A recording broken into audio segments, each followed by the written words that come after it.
say the game is getting old. Monday morning and your coffee's cold. Life is not what you want it to be.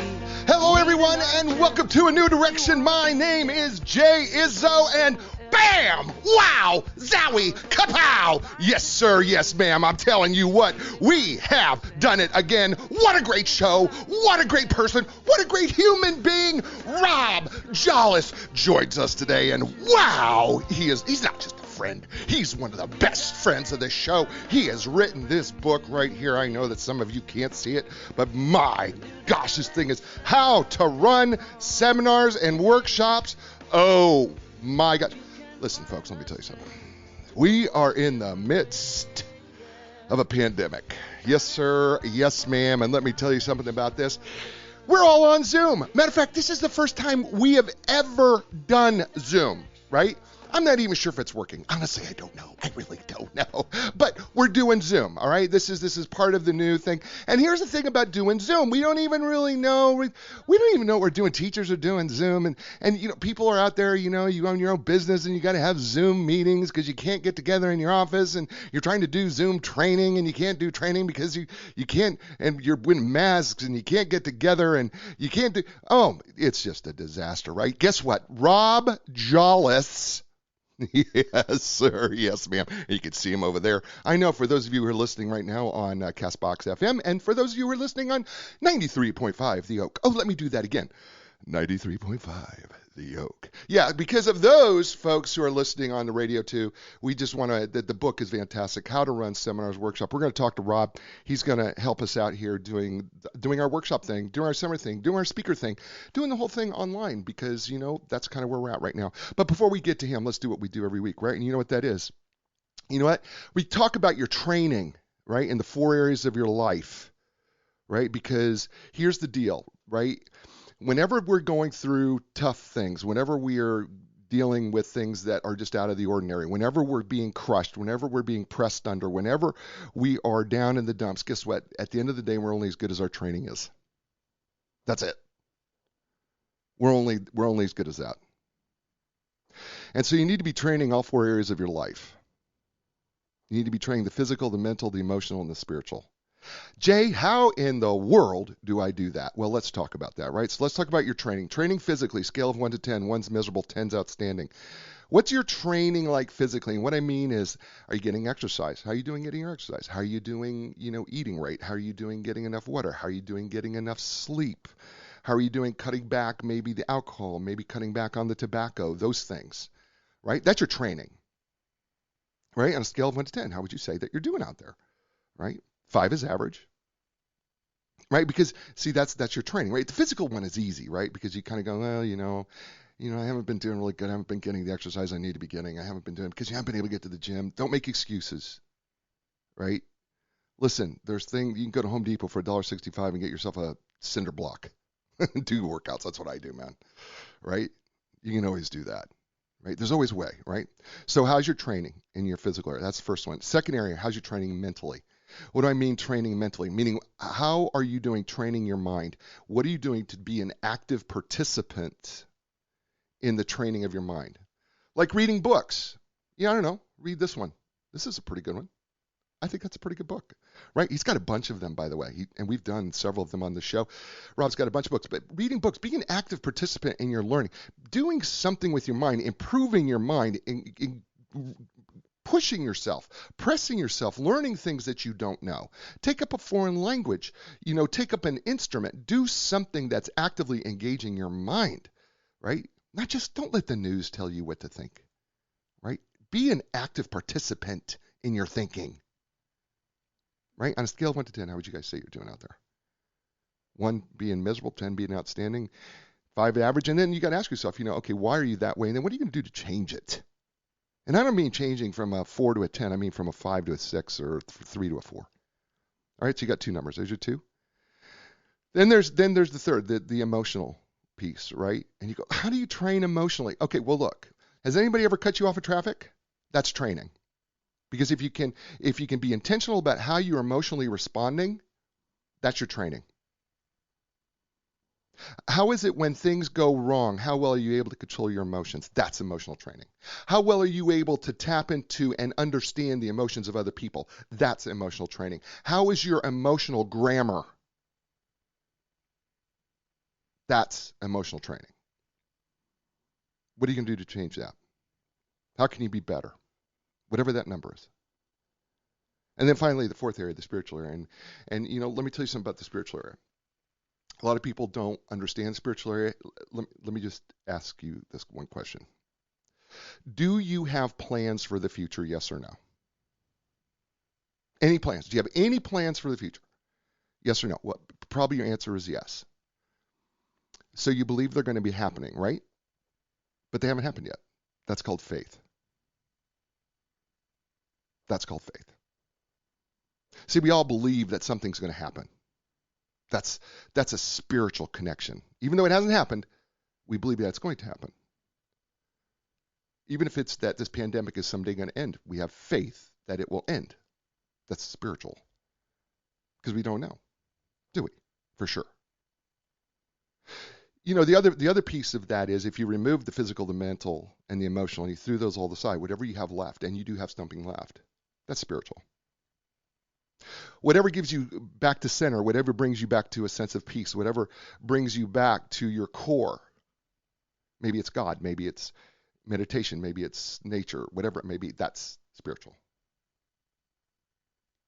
And on a scale of 1 to 10, how's that training working out for you? And if it's not working, maybe you got to do something to change it. Right? And those are your 4 areas. And those 4 areas are like the legs of a chair. Right? Here's the deal with the legs of a chair, right? If you think of those 4 areas as legs of a chair, if you sit on the chair uneven, right, what does it do to your posture? Over time, it just creates havoc. Right? At the same time, if the chair is too low, what happens is you can't sit at a normal table and eat.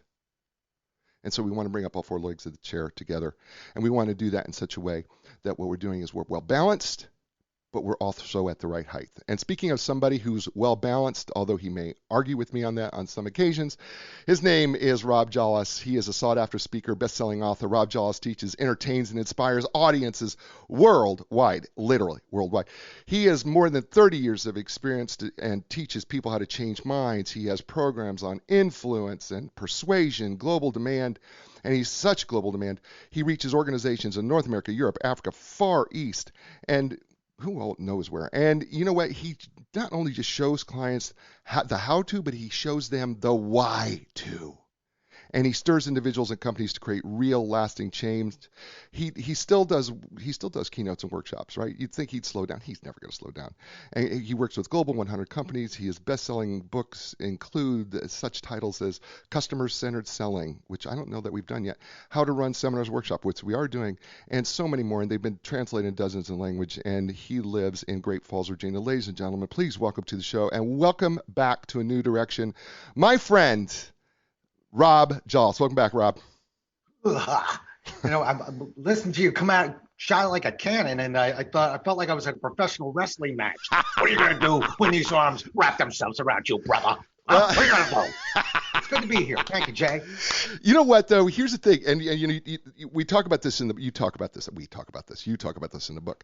The truth is, whenever we're online, you have to bring that enthusiasm, that energy into an online environment.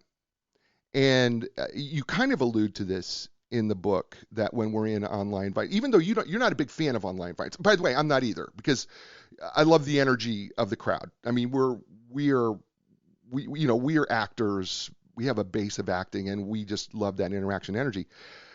But the truth of the matter is, whenever you do anything online, whatever energy I do in front of people, I have to ramp that up. Because it becomes more difficult from an energy standpoint, not just for me as a presenter, but also for the listener. Correct? Well, yeah, and I would like to say that that 4th edition came out in 2016. So in 2016, why would I be a fan of online training?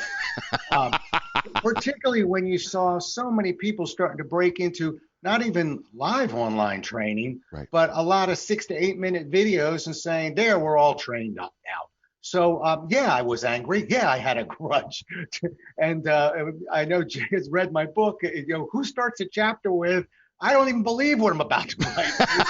Which is, but I didn't want to be the guy standing out in front of his house, screaming, "Get off my lawn!" Right. So online training was common.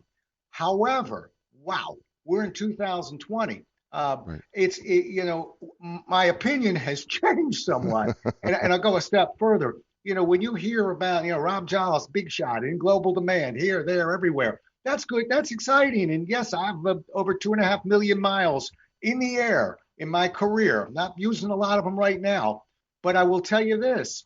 I spent 35 years trying to figure out, how do I do what I do it well, do it like a professional, try and do it better than any other human being, and not be away from my family and my friends, and maintain a functional life at home. So I'm all in on embracing this now. And of course, there's a beginning, middle, and end to all these events in life. We are going to travel again, but I hope when it's all over, at least a third of my programs are online delivery, but they'll be delivered live, not through YouTube. So let's just talk about, I was, there's so much we could talk about when it comes to online workshops and seminars and training, but let's just talk about the book and how it relates, because one of the things that, as I went through your book the second time, right, because I read the book all the way through, and then I go back through and I take notes on the book the second time through, and so I started reading it, and I went back to chapter 1, and the truth of the matter is, we got a lot of people who are out there who are online, but the same principles that you start off with chapter 1 apply to what we do online. And that is, part 1 is of the book, how to run seminars and workshop, is getting started. Well, I think that's a fantastic start. So if a lot of people are creating their own seminar business right now. And so why don't we just start that? There are people who are trying to create their own seminars, or trying to do their own thing. You have right out of the gate, chapter 1, you say you got to brand yourself. Yeah. It's actually like writing a book. And Jay, you're familiar with this too. The fact of the matter is, the first thing a publisher is going to ask is, well, what makes this different? And the second thing they're going to ask is, how contained is this idea? When you have a book or an idea or a business for everyone, you basically have a business for nobody. So which piece of that pie are you going to grab and you're going to build out? And that's where the branding comes in. I also want to just take one step back and say, in terms of this getting started, I'm glad we're on video. So people are watching the video. When you do watch the video, you'll notice I'm wearing a sports coat. Don't really wear sports coats around the house a whole lot, but I wear them when I'm in training and when I'm working professionally. So why wouldn't I put it on now? And oh, by the way, once I start and I get warmed up, I take my jacket off. So why wouldn't I take the jacket off? But the weird thing, and we'll get there in this conversation, is the more I keep looking at everybody wanting to make dramatic changes between the way we work live and the way we work online, the more I look at it, the more I think, hey, don't make so many changes. Bring the heat. Bring the energy. Why wouldn't we? People can't see, but I'll tell you right now, I'm not doing this interview sitting down. When I train, I'm standing up, and that's exactly the way I'm going to conduct this, because I get a little more energy standing up. I wish our teachers would remember that when they're teaching across the country. I'm pretty sure they're standing up in their classroom. Are they standing up now? Great point. His name's Rob Jolles. Book's titled How to Run Seminars and Workshops, by the way, available. The branding piece is really, really important. And I think, too, that because we do have teachers and, we have speakers who are trying to figure themselves out. We have authors who are trying to figure out because they're no longer speaking. We have business people who are trying to figure out how to do training with their people. I think what happens is they take for granted their own personal brand. And I started thinking about this in terms of what you wrote is, when you and I speak, right? When we're out there, there's a brand that we bring with us as a speaker. I know what I can count on from Rob Jolles. People know what they can count on from Jay Izzo. There's that piece of the brand that has to come forward too, right? And the personal brand, not just the brand of what you're going to do in your seminar, but your own personal brand has to come with that too, correct? Exactly. Jay, I think that's a really good point you're making. I think there's almost a style brand, and there's a content brand.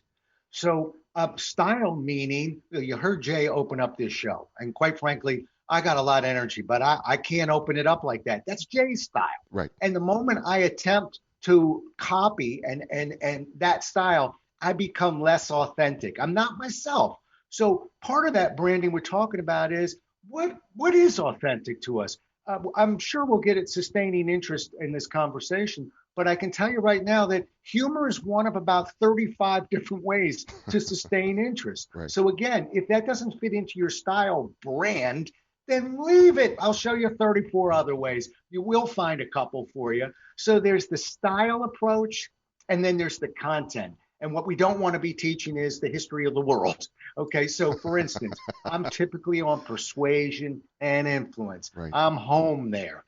Yes, I've been training trainers for so long. That's worked its way in as well. But that's more like a look behind the curtain of what I've been doing for 35 years. Right. But that's my space. That's my place. And one last thing, but I can't tell you how many times I've had companies come up and say, oh, sales, persuasion, that's great. Yeah, we're looking for a marketing guy, sales, marketing, same thing. Wonder if you could come on in and talk to us. And that's a very dangerous place that speakers, particularly hungry speakers right now, have to be very careful not to leave your branding area, because take a look at the statistics of what happens when you have an unsatisfied customer. And marketing and sales, I guess they're in the business classes together, but couldn't be more different, have very little to do with each other. Right. And quite frankly, I think we have to be very careful not to stray. Oh, I agree. I agree with you. I'll tell you something else. Not only do we have to be careful not to stray, I think especially in these online environments, and you talk about this in chapter 2, we have to be careful because we're dealing with mostly adult audiences, and there is a difference in training an adult audience than there is training children. You talk about that, but even in an online environment, we have to be really cautious because, right? I mean, let's talk about some of those things that we have to. Here we are online, you and I. We have an adult audience. Look, let's be honest. Everybody, look, we are in 64 countries around the world. Everybody that seems to be listening to this program is a professional of some sort. By the way, and you seem to be doing very well. Congratulations, wherever you are, we're in the world. And so we have these great professionals because they love books and they love business books and they want to find out something to read. But teaching them in an online environment, and teaching them in general, comes with some issues. Let's talk about a few things in trying to teach adults that we may want to take a look at. Sure. It's funny with kids, and again, I've been invited to speak at a bunch of universities. Rarely twice, by the way, because I don't think they particularly love my message. But the fact of the matter is, we can get away with a lot teaching kids. The environment. We'll put them in a trailer if we don't have enough classrooms. We'll behave, or we'll send you to the principal's office. We can't send adults to principal's offices. We have to be very careful about the environment that we're creating. And so right off the bat, and oh, by the way, I wish teachers would do more of this. I really believe one of the most important adult learning characteristics is they have to understand that why there's a need to learn what it is they're about to learn. In school, I remember specifically in math class asking, now this logarithm thing here, I'm just curious, sir, when exactly will we be using this? And I mean, it looked like a scene out of Oliver. Flog him, take him out and flog him. I mean, it's like I asked for more porridge. How dare you ask such a horrible question? Well, I wish teachers would do it, but you don't do that with adults. You just blow in and start talking about a topic. And I'm just giving you one example. Without telling people what's in it for them to learn this topic, you're going to lose that audience. And you're not sending them to the principal's office when they start misbehaving, which is read a newspaper. I mean, they're checking out. And oh, by the way, online, they're really checking out. Cameras off, muted. We don't even know if they're in the same room. They're probably making an omelet downstairs. That is awesome. His name is Rob Jolles. The book is titled How to Run Seminars and Workshops, Presentation Skills, and for Consultants, Trainers, Teachers, and Salespeople. The book's available at bookstores and everywhere where books are sold, especially sold. Wherever you could steal books, steal that. No, sold. By the way, Amazon available as well. And you're listening to Rob Jolles and Jay Izzo here on A New Direction. Hey, everybody, listen, you know how much I love my two sponsors, because these two sponsors have been so good to me, and we are so grateful for their financial support of the show. The first one's Epic Physical Therapy. Look, I use them. They're my physical therapists. And matter of fact, they're a lot of people's physical therapists. Matter of fact, professional athletes even come and see them. And people who, sometimes it's injury, surgery, sometimes it's just because people want to move and feel better, right? Here's the thing. The elite team at Epic Physical Therapy will provide you with a customized treatment plan that's tailored to your individual needs, whatever they may be. So whether they have this experience of training professional athletes, young athletes, old, young, it doesn't matter. Look, when you're ready for epic relief, epic recovery, and epic results, don't look any further. Go to epicpt.com. That's EPICPT.com. And Linda Craft and Team Realtors. You know what? For 35 years, they have been at the top of the real estate game, and they've been helping people all over the world. And you say, how do they help people all over the world when they're locally owned? That's exactly how they do it, because they're not nationally affiliated. They are locally owned. Therefore, they've created relationships with the best experts in real estate all over the world. So regardless of where you're at, you can start with Linda Craft and her team, and they can match you up with the best expert for your home needs, whether that's buying, selling, whatever it may be for you. Look, they are the relationship realtor. That's the reason they've been around for 35 years. So why not go with the ones where their own clients call them the legends of customer service? You can really find out. Linda's been doing it for 35 years. She's trained her team exactly the same way. It's so consistent. And she's still there, by the way, every day. Matter of fact, she's probably listening to the show right now. So if you want to learn more about the relationship realtor, the dream team realtor, why not go to lindacraft.com. That's LINDACRAFT.com. And we're back here on A New Direction with Rob Jolles and his book, How to Run Seminars and Workshops. And we're talking about online and some of the things that we need to think about before we just go online and decide to put this stuff up and say, well, I'm going to create my own seminar. We've talked about branding, we've talked about adults, but I think there's something I want to go back to before we were on the break that you said, and it's the WIFM, right? That I think we're not thinking about. If you're going to conduct any sort of Zoom meeting, well, it doesn't matter, Zoom or other, right? But let's just talk, because people are thinking, man, what can I do? The one question you have got to ask that Rob just pointed out is, when you have people who are sitting in the Zoom meeting, just like, when I do the show, the question becomes from everybody, I try to do a show and go, well, what's in it for me, Jay? Why should I tune into this show?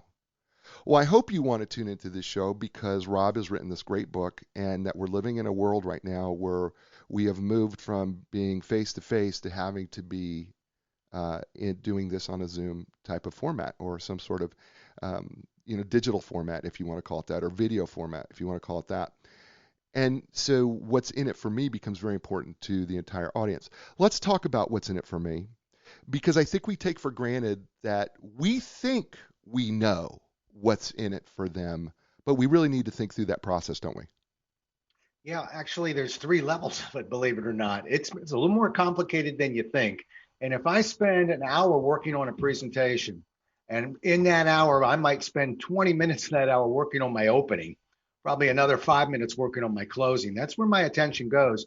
That 20 minutes now in the opening, I'm spending about 10 to 15 minutes on that one piece.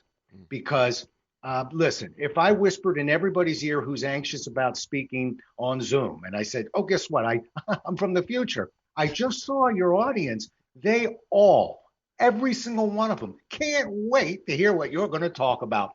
I think everybody'd be pretty calm. Well, right. Of course I can. And so we have to address that. And it comes in 3 levels.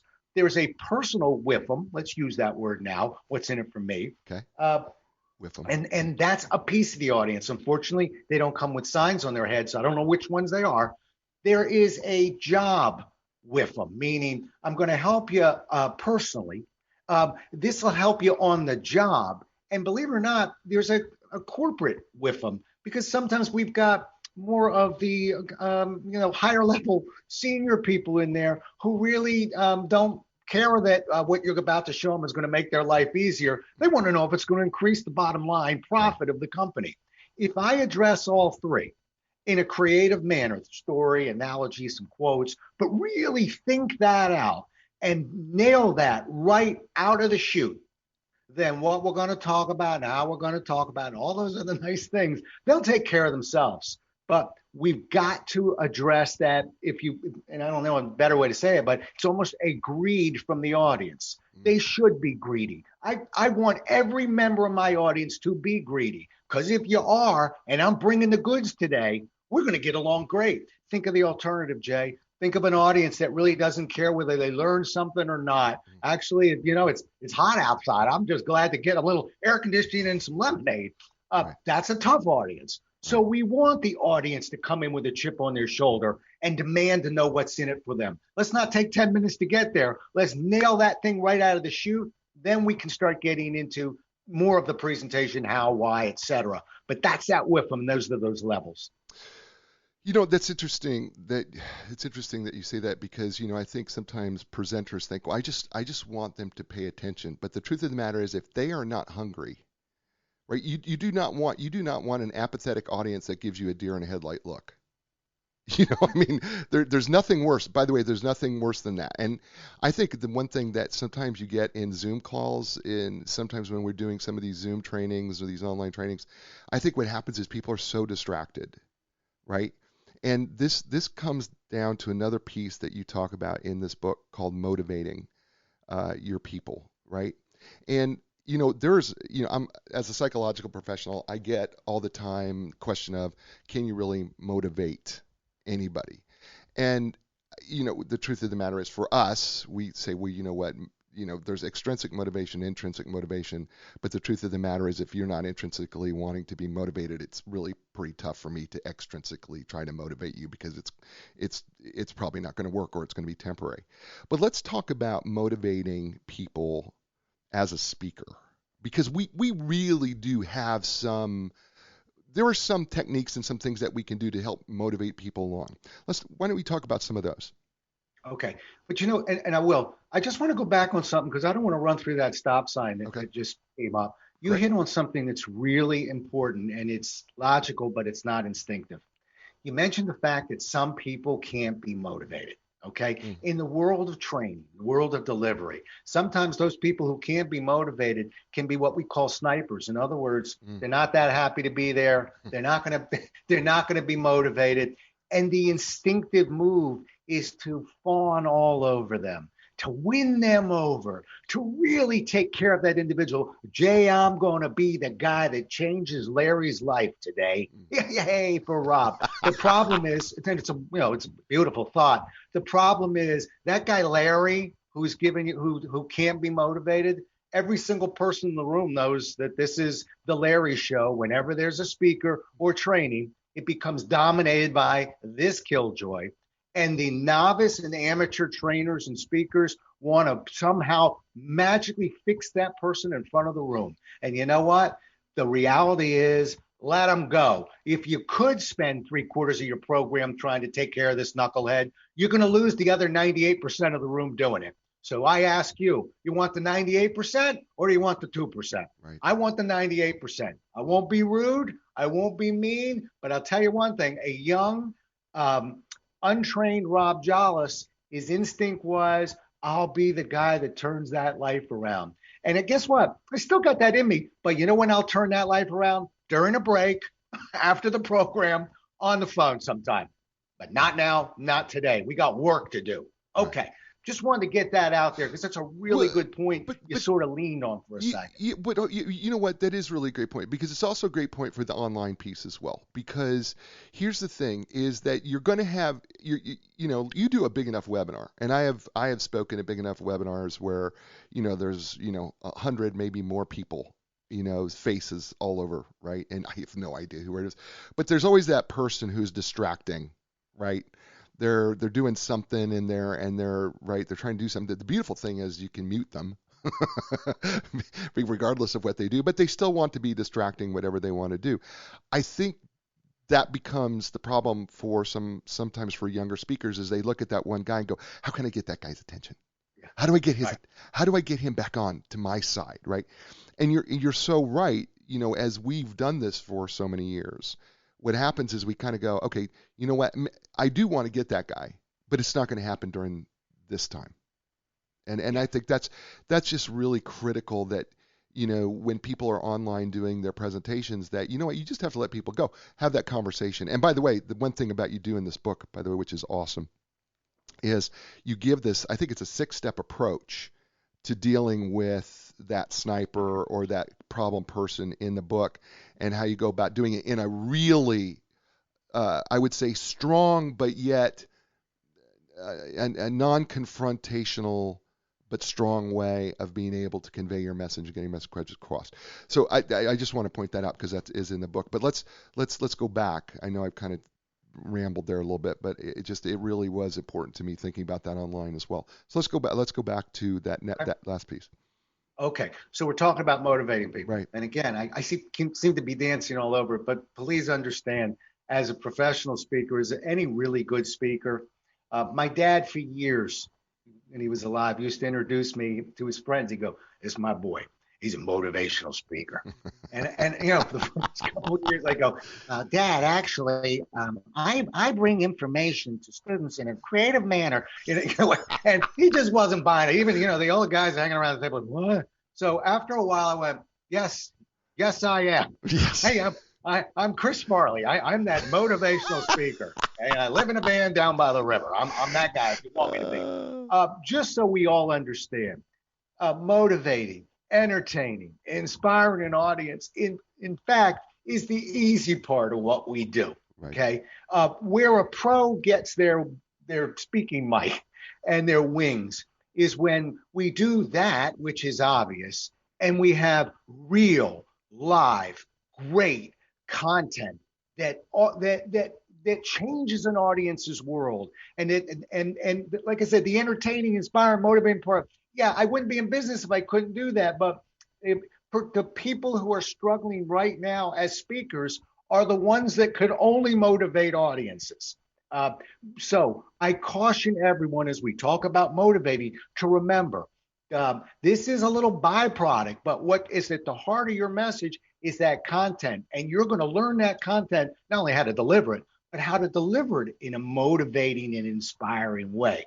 So, okay. So how do we motivate an audience? Well, one, we tell them what's in it for them. Two, I think actually what motivates an audience in a sense is letting them know what we expect out of them, which sounds kind of strange. How motivational is that? Well, actually, I'm trying to clean out all the mess that has occurred through the umpteen years of teaching. And again, teachers are great. I love teachers. My wife was a teacher. Teaching, good teaching.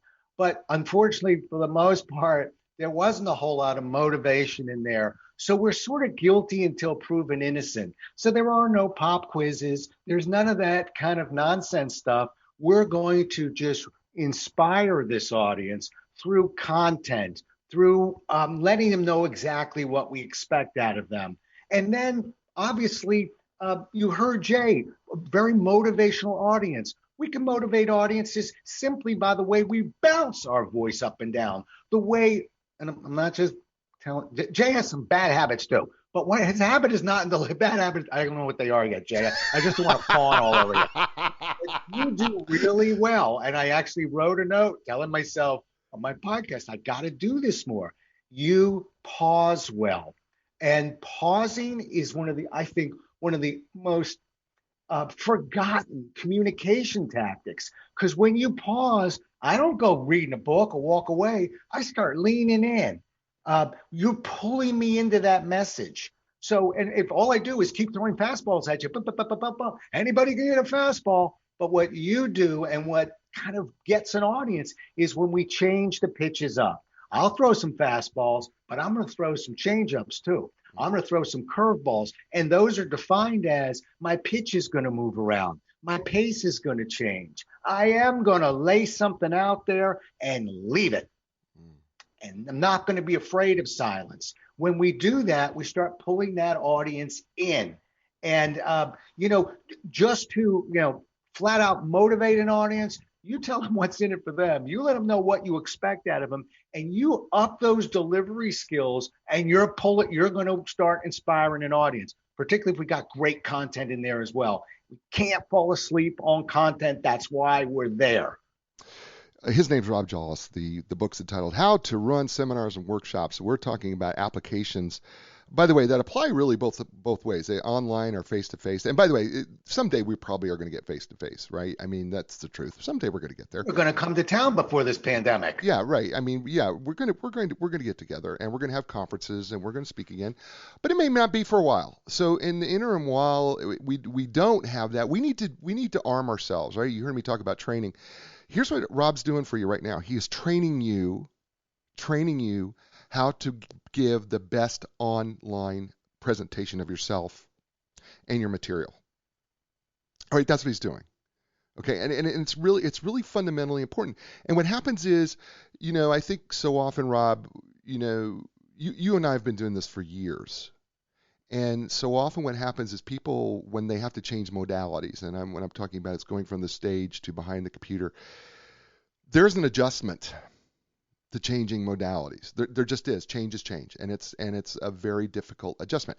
I'm having to look at a camera right now, right? And I'm having to make love. I tell people I make love to the camera, right? Because if you do not love your camera, what happens is you can lose your presentation skills. You actually talk about this in the book. I think you talked about you had to put a face. Sometimes you had to put a face on the camera, right? Right around that dot, I used to put a face on there with eyes and a nose. To remind me, by the way, Jay, to not do one of the most basic mistakes that we make, which is we keep looking at the screen, at the eyes of the person we're talking to when we're Zooming. And the reality is that is not looking them in the eyes. Right. The dot above your the top of your screen, or you've got a small camera above that, that's the eyes of your audience. Right. And so, yeah, I actually put a poster around there to remind me, there they are, not down there, up, bring it up. What I have done for myself that gives me a little bit of an eye shift is I have this great big giant monitor that is connected to one of the laptops that I have in front of me here. And so that I can look at the monitor and basically kind of look at you while I'm looking at the camera is what I do. So I have this giant monitor.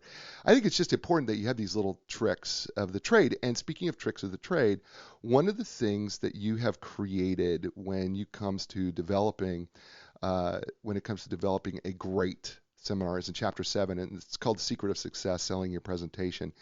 And you, what? You're going there. You're opening up that can of worms. Let's go. Keep going. We're in it now. I am going there, and I'm going to tell you why. Because when I read it again for the fourth time, right? Because I've been reading this over again, you Popper. I've been reading it over and over again. I kept saying to myself, you know what? It's really an important set of concepts, regardless of whether we're online or whether we're face-to-face. And you kind of briefly started talking about the utility piece of it. And UPOPR is a acronym. It's UPPOPPR. And you also have a shortened version of it as well for, if people are doing keynotes or something like that, which a lot of people may be doing. But I think we should at least visit some of these pieces because I think, like I said, the more I read it, the more I was going, all right, let's talk about utility, right? Because we've already been doing it. Right. So let's talk about UPOPR and why this is so important. Because the truth of the matter is, we want to be successful at doing this. And this all right, turn me loose. Turn me loose. Go, brother. Turn me loose. Okay. The situation is this. We have for years been fed this model that we learned in 10th grade, and we're dragging it around as adults of this. Tell them what you're going to tell them, then tell them what you told them. Yay, we're all trained up. Well, you talk me. This is a lot, I do this with audiences all the time as I go over this. I'll tell them, when we're done, just talk me out of it. Tell me which one we don't want to do. But this, tell them what we're going to tell them, is it's bad medicine. Obviously, I'm going to tell you what I'm going to tell you, okay? But what about these other pieces? So tick me down as I go. U stands for utility. We nicked that one. I am not getting into my material until I tell you what's in it for you to learn what we're about to talk about. That's our utility. Get through it with an analogy, story, something. Put time, folks, put time into that utility. That's the biggest piece of what you're about to do. You do this right, and the rest of them I'm gonna like them, but you can make mistakes from here on in.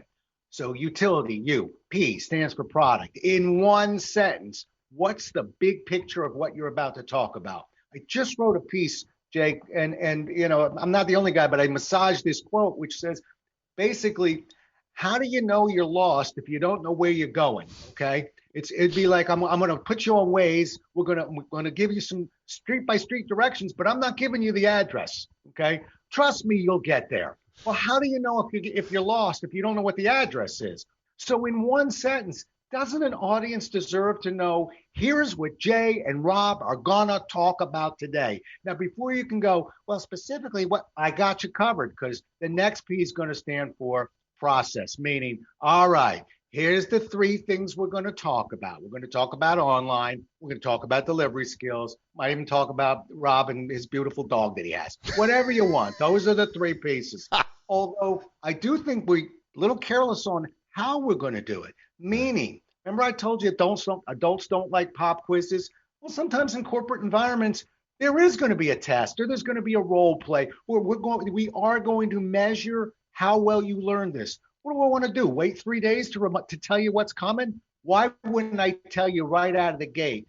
We're going to be doing this, this, and this, and here's how we're going to do it. I'm going to show you video. I want you to take notes or don't take notes. In other words, adults have forgotten how to learn. Help them. So now we got a utility. We got a product. We got a process. And I'm going to stop you.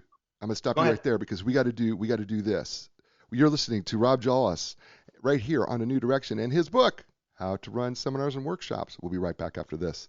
Hey, everybody, listen, I got to tell you something. You know, my sponsors, Epic Physical Therapy, Linda Crafted Team Realtors, right? Two great sponsors. Love them to death, right? Epic Physical Therapy, 2 locations. They serve athletes from all over the world, and they're fantastic. Listen, their facility offers the most top-of-the-line equipment and advanced equipment, including the Ultra G anti-gravity treadmill, takes the pressure off your joints so that you can run, the Normatec compression sleeves, which just puts pressure on your joints so you can feel like you've got like an extra, I feel like I've got an extra tendon, right? And then there's that Game Ready, oh man, that 40-degree water that just freezes your leg and just takes the swelling out. Oh man, it's awesome. And other parts of your body.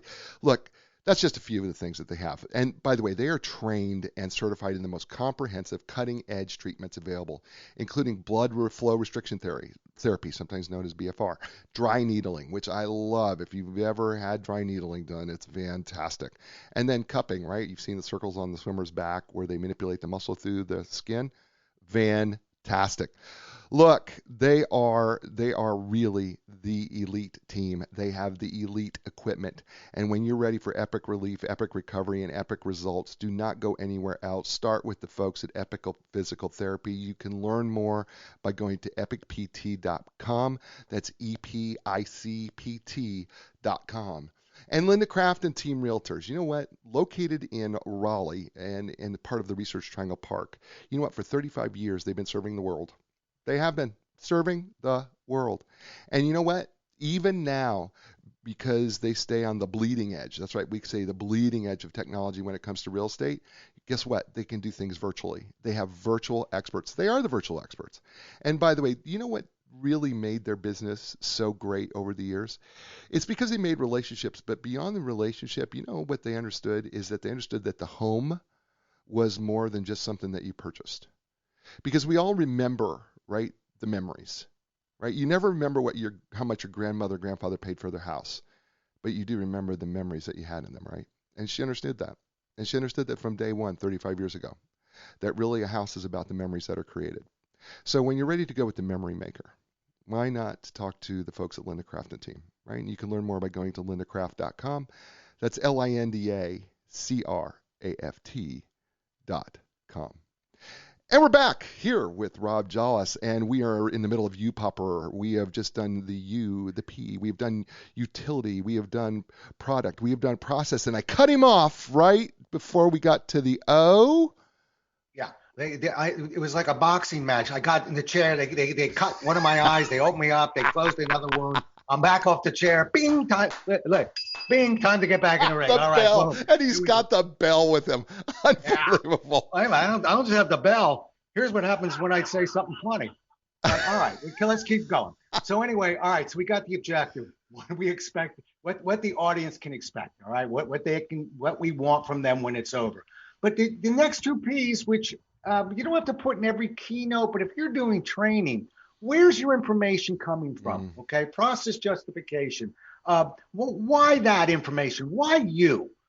You see, you don't, again, talk me out of it. Let's just not tell them any of that. Why would they want to know who we are? So there's a process justification. And then I think one of the more obscure pieces, but one I love, and you got to shape the shot, Jay. It's not for every presentation, but sometimes you're going to have an audience that wants to learn the material, knows the big picture, gets where you're going, understands what you expect out of them, knows who you are. But they've tried and it hasn't worked before. They've failed at whatever it is. So it's something that it's been difficult for them. So can we provide a proof source of we've used this here on Jay's show and it increased the listener count by 30%, and I'm sure it's going to work for you as well. Something that builds confidence in that audience. The R in U-Popper is just simply because it can take 4 or 5 minutes to get through a U-Popper. Right. Sometimes I'll just nick and lightly touch the utility, a little bit on the process, just transition in with, okay, so we're going to really show you some creative ways. Don't forget at the end, I'm going to be looking to see if you can remember bang and bang, and we're going to have a great time together. And whoop, off we go into that presentation. And if somebody just heard me say 5 minutes, six minutes, I only got an hour. Who is this guy? Right.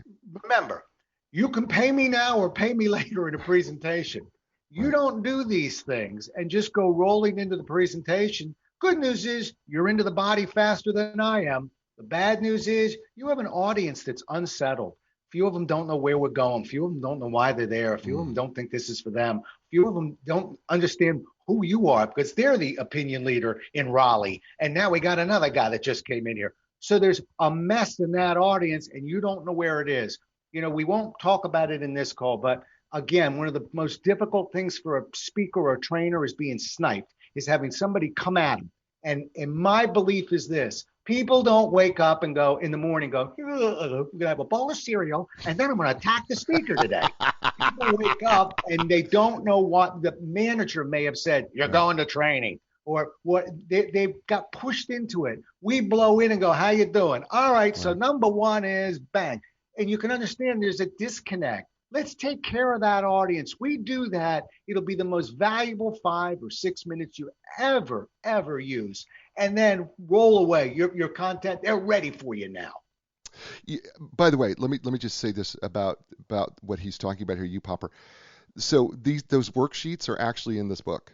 So you can actually pull those worksheets out and work them out for whatever speaking engagement that you're working, that you can do the whole utility, the product, the process, the objective, right? Proof of, you could do your proof of sources, proof of ability, and then of course your review. I do want to say something that, I don't think people pay attention to, the proof of ability piece that, has this worked anywhere else, right? But it's really, really important.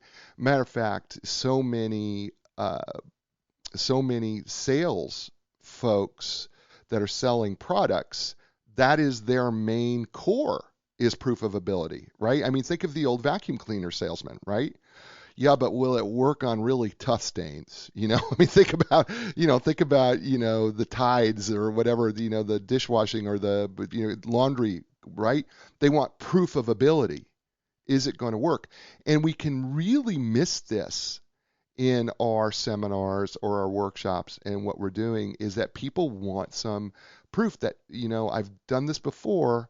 I don't want to do the insanity workshop thing, where I'm just doing the same thing over and over again, expecting a different result. I really need to know that they're going to be different results. I think that's and I think that fits into the whole motivational piece. Do you not agree? I think it does. And I'm going to zip around a little bit on That's you, okay. but Fine. there's a piece in there on one of the tricks of the trade. By the way, you'll find that authors don't know their books sometimes as well as readers who read it 3 or 4 times. But I'm pretty sure this is in there. But there's a piece in there I wrote about said, think like a magician. Okay. And if you watch, and I spoke to a magician, and this guy told me, he said, when we put together an act, we'll take the second best trick we've got. I mean, knockout. We come right out of the gate with that one. Okay. Now, for a speaker, that's your second best story, your second best quote, your second best analogy. I mean, load it up. It's time to throw heat coming out, right? But they saved their best trick for the end, right? So we've got their attention. We hit them with a U-popper. We roll into material, and now we're getting ready to finish. Now, before you're done, now you tell the best story you've got. That's the one you're going to wrap on, or the best slide, or the best, whatever your best is. Don't put it in the middle somewhere. Don't lose it. Save it for the end. If you start strongly and finish strongly, Jay and I both want you to do a knockout job in the middle. Trust me. But a lot can be forgiven in the middle of a presentation. Yeah, absolutely. A hustle will get you through the middle of the presentation. You've got to start strongly and finish strongly. If you think like a magician, you'll do just that. I could not agree more. In psychology, we call it primacy and recency effects. So much research has been done that we remember the very first thing, and we remember generally the very last things on the list, and we remember very little in the middle. And that's why it is critical that your beginnings and endings are really can stand out, because if you're gonna stink, stink in the middle. I mean, if you're gonna write that quote down and send that to Jay. Make sure you put his name under there. Don't put Jolles on that one. Although you can put Rob Jolles was laughing at that one and won't admit to it, but he did agree. Yes. Because I'm just telling you, if you just stink in the middle, don't stink at the end and don't stink at the beginning. No, it's really true. And you're right, because I mean, think about it. Every time you watch something, you remember kind of the first thing, you remember the last thing. We don't remember much in the middle. So, hey Jay, can I jump in just real fast? Sure, Just a stumbling block there, because I'm hoping people go, oh, I'm going to do that. You know what gets in our way at the end? The Q&A. The Q&A frequently, what happens is we're just about ready to go. So I'd like to, and the customer comes up and says, could we have about 5 minutes of a they won't say it, but of a clumsy, clunky Q&A. I know it looks good on paper, folks, but Q&As are not the most dynamic part of the presentation. Quite frequently, the audience struggles even coming up with a question, or they're intimidated. So my point being that the air is coming out of the balloon, and then the person will say, any more questions? Well, thank you, Jay. Give Jay a hand. And that was your best trick. So you got to be ready. Just the way I kind of grabbed the mic from Jay just now, where he went, well, what's Jolles doing? You got to say on that last question, when the guy goes, well, we just, John, if I could finish with one last story, I'd like to leave you all and go into your story then. But be prepared. You're going to have to kind of grab that back, because the move is you, the audience, the person who brought you up, and you're hustled off stage going, I didn't get to my best trick yet. Right. And off you go. So be careful of that one. You know what's interesting is, you and I have been going back and forth and talking about, how are we going to deal with this online training thing? And the truth of the matter is there's just really very little that is different between, being face-to-face with someone and then doing stuff online. Maybe one of the differences is that, it's harder to do, the icebreaker activities. Maybe it's a little more difficult to do that. And maybe it's a little bit more difficult to do some of the other seminar, stuff that we normally do, breaking up into small groups and doing things. But really, I think what people have to understand is that even in an online format, there is a predictable, repeatable process. Yeah. Yeah. I think actually, Jay, it's almost more physical than the material, meaning you got to get yourself a good mic. Oh, yeah. You got to get yourself lit up properly. That's the two. Let's count them out. Let's tick them off. Right. So we got audio, we got lighting, we got backdrop, which is important. I got lucky. I happen to move into a house with a beautiful brick wall, and we're not all that lucky. Or for those of you who can't see, maybe we just hang a little brick wall behind us. Okay. We're all stuck at home. I got a beautiful window back there, not doing me any favors when the camera goes on. Right. So we can get those pieces taken care of. Learn your Zoom. And Right. one last thing, just a fast one. But the instinct, Jay, is we can share a screen. Let's show PowerPoint. We're all taken care of. The problem with that is for people that want to be dynamic and really go to the mic strong is now you're the size of a postage stamp and you just gave up that room. If this is being taped, you can see that for me, I actually have a small monitor, 19-inch monitor that I put behind me with some of the key pieces. Yes, I'll share my screen when I want to show a photo, when I want to go to video, when I want to do, but I don't really want to give up my screen a whole lot. So the days for online of heavy PowerPoint are over. It's either behind you or you're going to have to figure out another way, but you really don't want to take your image and make it 5% of the screen, because now we may be going to that blue light powerfully, but the audience can't see it. So be careful of that. So there are adjustments being made for sure. By the way, that is awesome. That screen that you have behind you is absolutely awesome, and it's brilliant. It's just like you to be brilliant. Well, it is, but I mean, no, I didn't say that. I meant to say we're evolving daily. I mean, fast. This was my 4th try at it. I was picking away at it. By the way, Jay, I can make it available to your audience, whatever, but I have an equipment list that I've been building. Okay. Because 24-inch monitor was too big. 19 was just big enough. So I can tell you what pole to put it on, about the size you're going to want. We can talk about, I think a sit-stand option is no longer an option. I think you certainly can sit, but you're going to want to get up for these programs. So, how are we going to do that? Veridesk will take care of us on that one. I don't have any relationships with these companies, but Logitech is winning the wars on these cameras. I happen to be a Yeti guy on the mic, but we got to think out this equipment. The cool part is our materials will survive. You're going to have to adjust, but it's more physical than our participant guides. Yeah, I agree. So, Rob, we've been on an hour already, and it goes so fast. I could be talking to you for another 6, and it'd feel like 3 minutes. So do me a favor. How can people get a hold of you if they want to get more information, if they want to maybe do some online or maybe eventually face-to-face training? How can they get a hold of you? And because I will also put the links to the Jolles.com on the blog post that's associated with the show, but how can people get in touch with you? Sure. The easiest way to get a hold of me is just to go to jolles.com.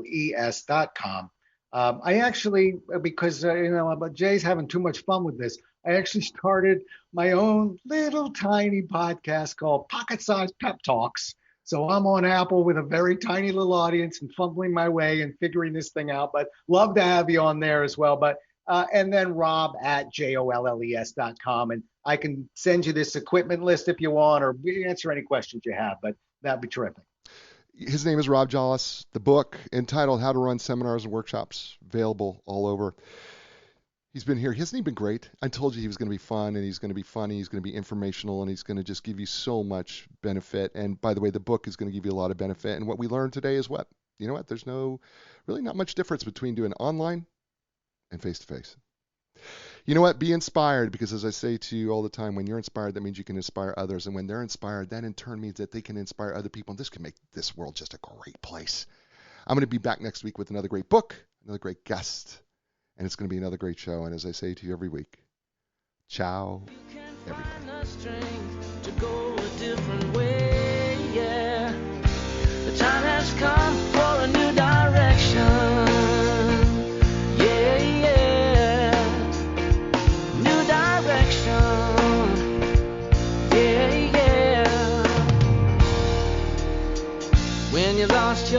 confidence, and the answers don't make sense. You got to keep your hope alive. You got to know you can survive. This is your time to fly. A new direction, a brand new day. A new direction, things are gonna change. You can find the strength to go a different way, yeah. The time has come. Your dreams will take you places you have never been.